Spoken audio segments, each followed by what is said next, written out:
नमस्कार दोस्तों, स्वागत है आपका हमारे YouTube चैनल एडी एजुकेशन में। मध्य प्रदेश पटवारी की आपकी हिंदी का प्रैक्टिस सेट चल रहा है और उसी के अंतर्गत हमारा जो दूसरे नंबर का प्रैक्टिस सेट है वो हम आपके लिए लेकर आए हैं आज।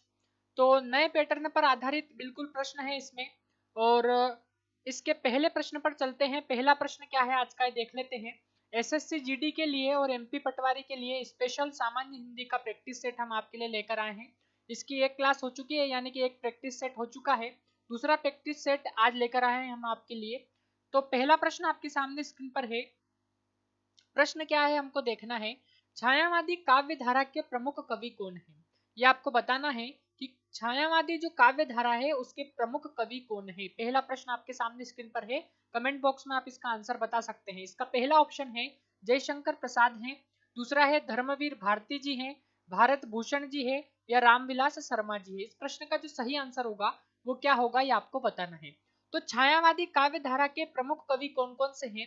तो धर्मवीर भारती तो छायावादी काव्य धारा के कवि नहीं है, ना ही भारत भूषण है और ना ही रामविलास शर्मा है। इसका जो सही आंसर हो जाएगा, जयशंकर प्रसाद जी जो है वो छायावादी काव्य धारा के प्रमुख कवि है। अर्थात छायावादी काव्य धारा के जो चार आधार स्तंभ है उसमें जयशंकर प्रसाद जी का नाम लिया जाता है। ठीक है, अब जयशंकर प्रसाद जी की रचनाएं कौन कौन सी है। तो जयशंकर प्रसाद जी ने जो रचनाएं लिखी है वो है कामायनी। ठीक है, कामायनी आपकी रचना है, बहुत ही इंपॉर्टेंट और प्रख्यात रचना है ये। आंसू, ठीक है, ये भी आपके द्वारा ही रचित है। झरना, ठीक है, ये भी आपके द्वारा रचित है। और लहर, ये भी आपके द्वारा ही रचित रचनाएं हैं। ठीक है, तो कामायनी, आंसू, लहर, झरना ये जयशंकर प्रसाद जी की रचनाएं हैं। इसके अलावा भी कई रचनाएं आपने की है। और छायावादी काव्य धारा के प्रमुख आधार स्तंभों में आपका नाम लिया जाता है। जो चार आधार स्तंभ है छायावादी काव्य धारा के, उसमें एक स्थान आपका है। तो फिलहाल जो पहला प्रश्न दिया है छायावादी काव्य धारा के प्रमुख कवि हैं, तो जयशंकर प्रसाद इसका सही आंसर हो जाएगा, यानी कि पहले वाले ऑप्शन के साथ हम जाएंगे, वही हमारा इस प्रश्न का बिल्कुल सही आंसर हो जाएगा। अगला बहुत ही इंपॉर्टेंट प्रश्न है। अगला प्रश्न है, सूरदास जी ने किससे दीक्षा प्राप्त की। अब बात करते हैं सूरदास जी की, तो कृष्ण भक्ति काव्य धारा या कृष्ण भक्ति काव्य परंपरा के जो प्रमुख कवि है उसमें सूरदास जी का नाम लिया जाता है। यानी प्रमुख कवि जो कृष्ण भक्ति शाखा के हैं वो सूरदास जी हैं। इसी प्रकार यदि बात करें कि राम भक्ति शाखा के प्रमुख कवि कौन है या राम भक्ति काव्य परंपरा के प्रमुख कवि कौन है, तो तुलसीदास जी का नाम प्रमुख रूप में लिया जाता है।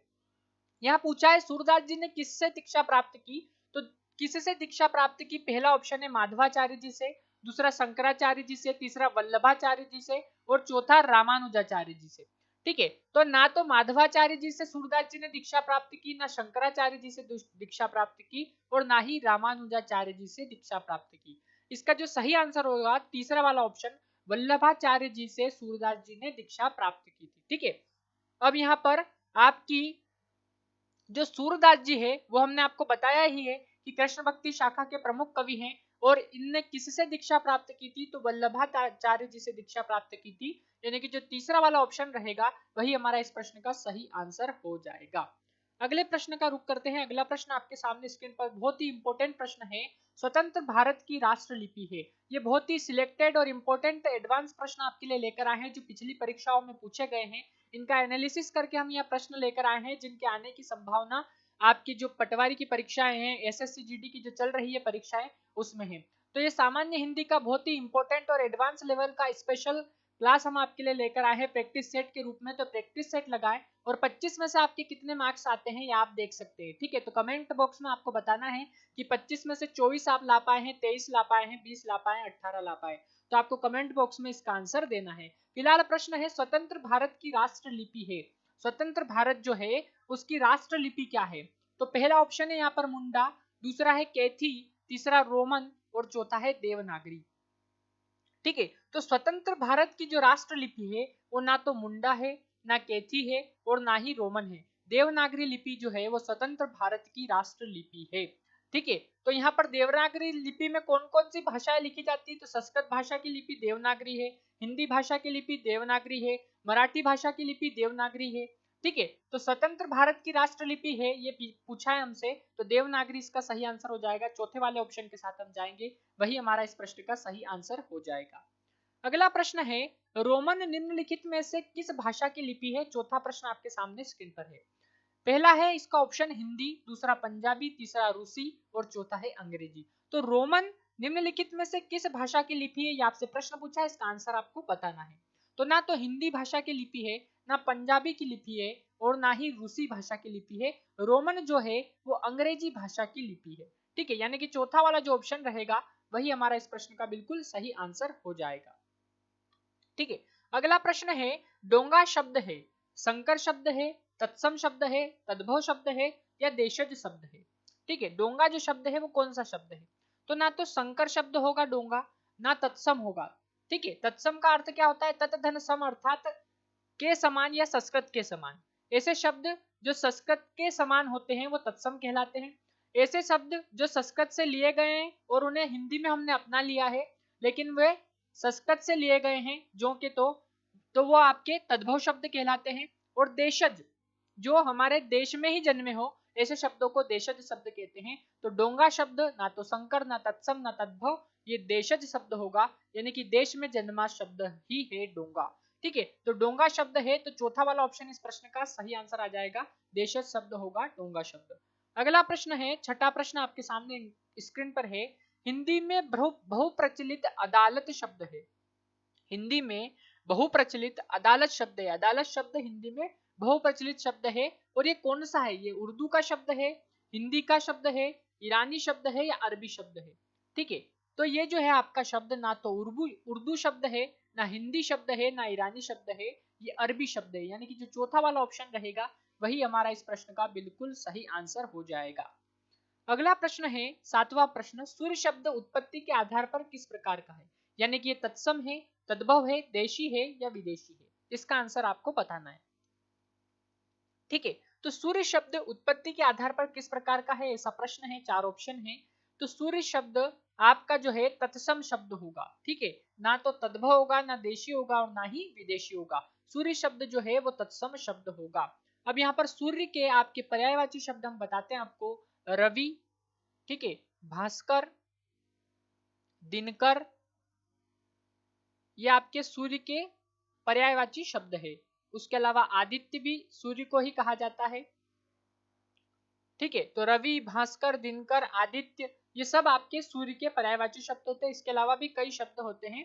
ठीक है, अंशुमाली भी हम सूर्य को ही कहते हैं। तो सूर्य शब्द उत्पत्ति के आधार पर किस प्रकार का है? तो तत्सम होगा। पहले वाले ऑप्शन के साथ जाएंगे हम, वही हमारा इस प्रश्न का बिल्कुल सही आंसर हो जाएगा।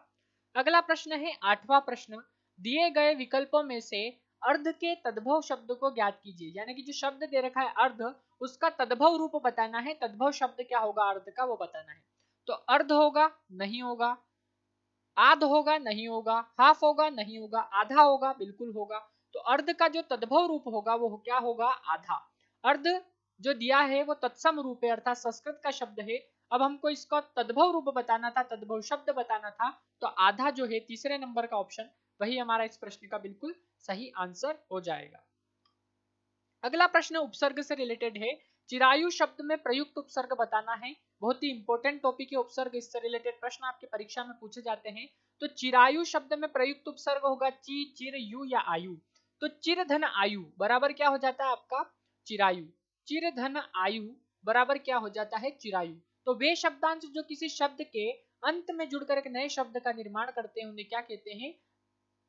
प्रत्यय कहते हैं। और वे शब्दांश जो किसी शब्द के प्रारंभ में जुड़कर एक नए शब्द का निर्माण करते हैं तो उन्हें उपसर्ग कहते हैं।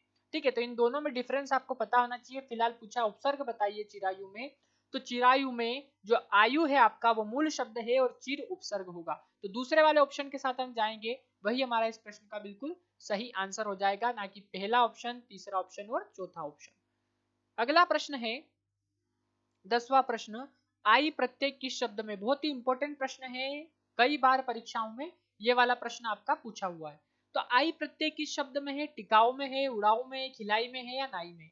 तो ना तो टिकाऊ में होगा क्योंकि आई और टिकाऊ में ऊ का प्रयोग हो रहा है, तो आई यहाँ पर नहीं होगा, ना उड़ाऊ में होगा और ना ही नाई में होगा, क्योंकि ना धन ई या न धन आई इस प्रकार का कोई शब्द आपका नहीं बनेगा। खिलाई, खिल धन आई बराबर खिलाई हो जाएगा, अर्थात तीसरा वाला ऑप्शन इसका सही आंसर होगा कि जो आपका आई प्रत्यय है वो खिलाई शब्द में है।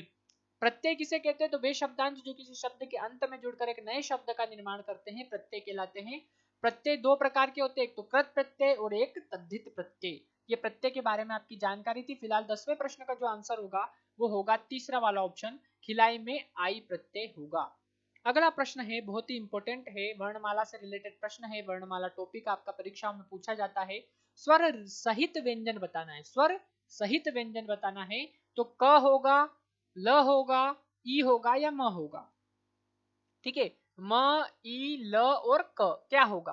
तो यहाँ पर आधा ल है तो ये नहीं होगा, ई भी नहीं होगा क्योंकि इसके अंदर स्वर नहीं आ रहा है। स्वर सहित व्यंजन बताना है तो ई तो स्वयं एक स्वर है, इसमें व्यंजन कहीं नहीं आ रहा है। और म भी आधा है इसलिए ये भी नहीं होगा। क को किस प्रकार लिखते हैं हम? क धन अ, इस प्रकार इसका वर्ण विच्छेद करते हैं तो इस प्रकार वर्ण विच्छेद होता है, क धन अ। क हम बोलते हैं ना क, तो क में अ का उच्चारण होता है, तो यहाँ पर अ क जो है वो आपका अ उच्चारित हो रहा है क के अंतर्गत। तो स्वर सहित व्यंजन पूछा है तो क इसका सही आंसर हो जाएगा, यानी कि पहले वाले ऑप्शन के साथ हम जाएंगे, वही हमारा इसका सही आंसर हो जाएगा। अगला प्रश्न है, कौन सा वर्ण संयुक्त व्यंजन है? बहुत ही इंपॉर्टेंट प्रश्न है।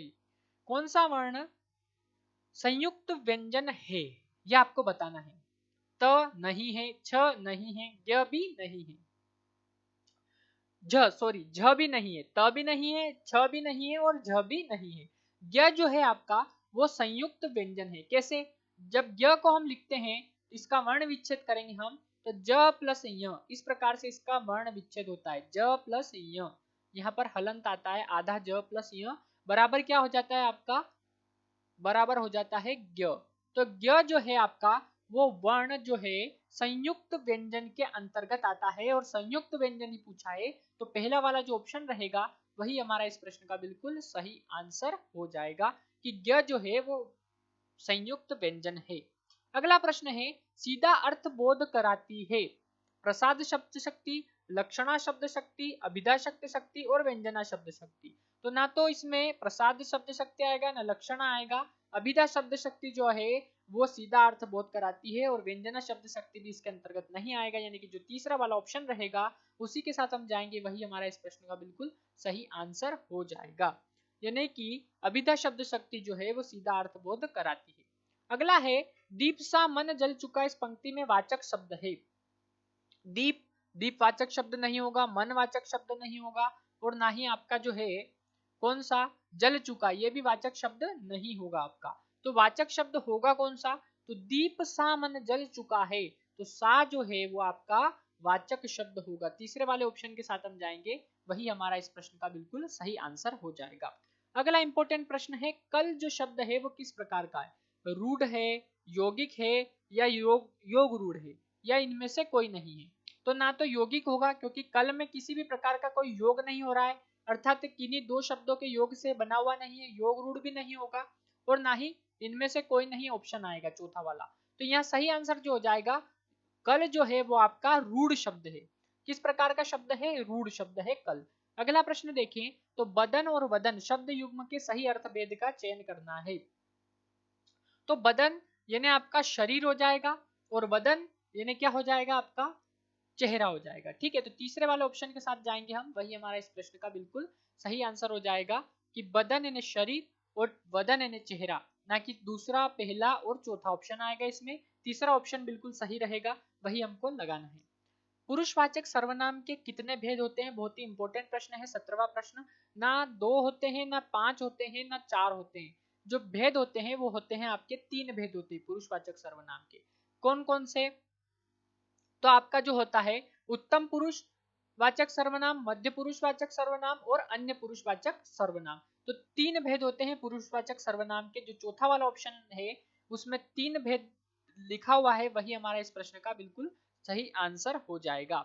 अगला है, माधुर्य गुण किस रस में प्रयोग होता है? तो फिलहाल बात करते हैं रस क्या होता है। तो काव्य को पढ़ते, सुनते, लिखते समय जो आनंद की अनुभूति होती है साहित्य में, उसे रस कहते हैं। और 18वें प्रश्न में यही पूछा है कि माधुर्य गुण किस रस में प्रयोग होता है। ठीक है, वीर रस में नहीं होता, भयानक रस में नहीं होता, रौद्र रस में नहीं होता। इनके स्थायी भाव यदि आपको पता नहीं है तो आप इस प्रश्न का आंसर नहीं दे पाएंगे। रौद्र का स्थायी भाव होता है क्रोध, तो क्रोध में माधुर्य गुण यानी मधुरता का भाव उत्पन्न नहीं होगा। भयानक रस में भयानक का होता है भय स्थाई भाव, तो इसमें भी आपका किसी प्रकार का कोई माधुरी गुण उत्पन्न नहीं होता है। और वीर का होता है उत्साह, तो उत्साह में भी आपका माधुरी गुण प्रयोग नहीं होगा। श्रृंगार रस में माधुरी गुण प्रयोग होता है, तो दूसरा वाला जो ऑप्शन रहेगा वही हमारा इस प्रश्न का सही आंसर हो जाएगा। अब वीर रस में क्यों नहीं होता है कि वीर में उत्साह, इसका स्थायी भाव क्या हो जाता है उत्साह, तो इसमें जो रस प्रयोग होता है वो वीर रस में जो गुण प्रयोग होता है वो होता है ओज गुण। अर्थात ऐसी पंक्तियां बोलने से जिसमें युद्ध के समय ऐसी पंक्तियां बोलते हैं जिससे जो युद्ध लड़ने वाले हैं सैनिक उनमें उत्साह का भाव संचरित हो जाए, तो वहां पर आपका ओज गुण हो जाता है और वही वीर रस होता है। तो इसमें माधुरी गुण नहीं होगा, श्रृंगार रस के अंतर्गत माधुरी गुण प्रयोग होता है, तो श्रृंगार रस इसका सही आंसर होगा। और रसराज भी किसे कहते हैं, तो श्रृंगार रसों का रसराज कहलाता है, रसों का राजा कहलाता है, श्रृंगार रस कहलाता है। और इसके दो भेद होते हैं, एक तो संयोग श्रृंगार होता है, दूसरा वियोग श्रृंगार होता है। तो फिलहाल 18वें प्रश्न का जो सही आंसर हो जाएगा माधुरी गुण किस रस में प्रयोग होता है, तो श्रृंगार रस में प्रयोग होता है। दूसरे वाले ऑप्शन के साथ हम जाएंगे, वही हमारा इस प्रश्न का बिल्कुल सही आंसर हो जाएगा। स्थायी भाव जागृत होने पर होने वाली शारीरिक चेष्टाओं को रिक्त स्थान कहा जाता है। ठीक है, 19वां प्रश्न आपके सामने स्क्रीन पर, बहुत ही इंपॉर्टेंट प्रश्न है रस टॉपिक से रिलेटेड। स्थायी भाव जागृत होने पर होने वाली शारीरिक चेष्टाओं को रिक्त स्थान कहा जाता है। विभाव, अनुभाव, संचारी भाव, स्थायी भाव। रस के 4 अंग कौन कौन से होते हैं, तो विभाव, अनुभाव, स्थायी भाव, संचारी भाव होते हैं। संचारी भाव की संख्या कितनी है, तो 33 होती है संचारी भाव की संख्या। फिलहाल 1-2 संचारी भाव और अभी जुड़ गए हैं, लेकिन आपको आंसर लगाना है 33। संचारी भाव की संख्या कितनी है, तो 33 होती है। तो स्थायी भाव जागृत होने पर होने वाली शारीरिक चेष्टाओं को क्या कहा जाता है, तो विभाव कहा जाता है। पहला वाला जो ऑप्शन रहेगा वही हमारा इस प्रश्न का सही आंसर हो जाएगा। अगला प्रश्न देखते हैं, अगला इंपॉर्टेंट प्रश्न है आलंबन के कितने भेद होते हैं। ठीक है, तो 3 भेद नहीं होते, ना एक भेद होता है, ना चौथा वाला ऑप्शन आएगा, 2 भेद होते हैं, आश्रय और विषय। ठीक है, कौन कौन से होते हैं, आश्रय और विषय, या आलंबन के 2 भेद होते हैं। अगला प्रश्न है मेघदूत इनमें से क्या है, तो ना उपन्यास है, ना काल्पनिक कथा है, ना चुटकुला है। काव्य का एक भेद है, काव्य के 2 भेद होते हैं, खंड काव्य और महाकाव्य। ठीक है, तो काव्य का एक भेद है मेघदूत। तीसरा वाला ऑप्शन जो रहेगा वही हमारा इस प्रश्न का बिल्कुल सही आंसर हो जाएगा। निम्न में से शुद्ध वर्तनी का चयन करना बहुत ही इंपॉर्टेंट प्रश्न है, एसएससी जीडी के लिए बहुत ही इंपॉर्टेंट टॉपिक है ये। वर्तनी शुद्धि का या शुद्ध वर्तनी का ये प्रश्न आपके परीक्षाओं में पूछा जा रहा है। ठीक है, ये टॉपिक पूछा जा रहा है, निम्न में से शुद्ध वर्तनी का चयन करना है। तो प्रशंसनीय किस प्रकार लिखा जाता है, तो पहला जो लिखा है गलत है, दूसरा भी गलत है आपका, है ना, दूसरा जो लिखा हुआ है वो भी गलत है, और चौथा जो है वो भी गलत है। सॉरी, यहाँ पर पहला गलत है, तीसरा भी गलत है और चौथा भी गलत है। प्रशंसनीय जो लिखा जाएगा वो दूसरे ऑप्शन में जिस प्रकार लिखा गया है प्रशंसनीय, वही हमारा शुद्ध रूप में लिखा गया है और वही हमारा इस प्रश्न का बिल्कुल सही आंसर होगा। तो यहाँ से 1 नंबर आप बिल्कुल आसानी से कवर कर सकते हैं। बस आपको शुद्ध वर्तनी में ध्यान रखना है कि शब्दों को किस प्रकार लिखा जाता है। अगला प्रश्न है विपरीतार्थक शब्द यानी विलोम शब्द से रिलेटेड। तो आलोक का विपरीतार्थक पद क्या होगा, दीप्ति होगा, ज्योति होगा, प्रकाश होगा, अंधकार होगा। जब तक आपको पता नहीं है कि आलोक क्या है, आलोक का अर्थ क्या है, तो उसका विपरीतार्थक पद आप नहीं बता पाएंगे, यानी कि विलोम आप नहीं बता पाएंगे। तो आलोक का विपरीतार्थक पद क्या होगा, ना दीप्ति होगा, ना ज्योति होगा और ना ही प्रकाश होगा, क्योंकि ये सभी आलोक के पर्यायवाची शब्द हैं। अंधकार जो है वही एकमात्र इसका सही आंसर हो जाएगा, क्योंकि वही इसका उल्टा है, वही इसका विलोम है, वही इसका विपरीतार्थक पद है। तो आलोक का जो विपरीतार्थक पद होगा वो अंधकार होगा, ना कि प्रकाश, ज्योति और दीप्ति होगा। तो पहला, दूसरा, तीसरा तीनों ऑप्शन यहाँ से हट जाते हैं, एकमात्र ऑप्शन बच जाता है चौथा, और वही हमारा इस प्रश्न का बिल्कुल सही आंसर होगा। अगला प्रश्न है नराधम का विलोम चुनिए। तो ना तो अधम होगा, ना निकृष्ट होगा, ना अच्छा होगा। ठीक है, नरपुंगव इसका सही आंसर होगा। दूसरे वाले ऑप्शन के साथ जाएंगे हम, वही हमारा इस प्रश्न का बिल्कुल सही आंसर हो जाएगा। अगला और आज का आखिरी प्रश्न बहुत ही इंपॉर्टेंट प्रश्न है, अनेक शब्दों के लिए एक शब्द या वाक्यांश के लिए एक शब्द, टॉपिक से रिलेटेड। रास्ते का भोजन के लिए एक शब्द होगा कलेवा, पाथे, पथ्य या पंथक। तो हम जब रास्ते में जाते हैं और जो भोजन ले जाते हैं और भोजन करते हैं, तो उसके लिए एक शब्द क्या आता है, तो उसे हम कहते हैं पाथे, ना कि कलेवा, पथ्य और पंथक। तो पहला, तीसरा और चौथा ऑप्शन यहाँ से हट जाएगा, यानी गलत हो जाएगा। एकमात्र ऑप्शन बचेगा 4 ऑप्शन में से, दूसरा वाला ऑप्शन पाथे, और वही हमारा सही आंसर होगा। रास्ते का भोजन के लिए एक शब्द जो प्रयुक्त होगा वो होगा पाथे। ठीक है, तो दूसरा वाला जो ऑप्शन रहेगा वही हमारा इस प्रश्न का सही आंसर होगा। तो इस प्रकार की इंपॉर्टेंट क्लासों के लिए बने रहिए और प्रैक्टिस सेट लगाते रहिए और देखिए अपनी तैयारी कितनी हुई है। 25 में से आपको कितने अंक मिले हैं वो आप कमेंट बॉक्स में बता सकते हैं। 25 में से आप कितने मार्क्स लेकर आए हैं और आपकी तैयारी किस लेवल की है ये हमको कमेंट बॉक्स में आप बता सकते हैं। अगले प्रैक्टिस सेट के लिए बने रहिए हमारे साथ और देखते रहिए हमारा यूट्यूब चैनल एडी एजुकेशन। धन्यवाद।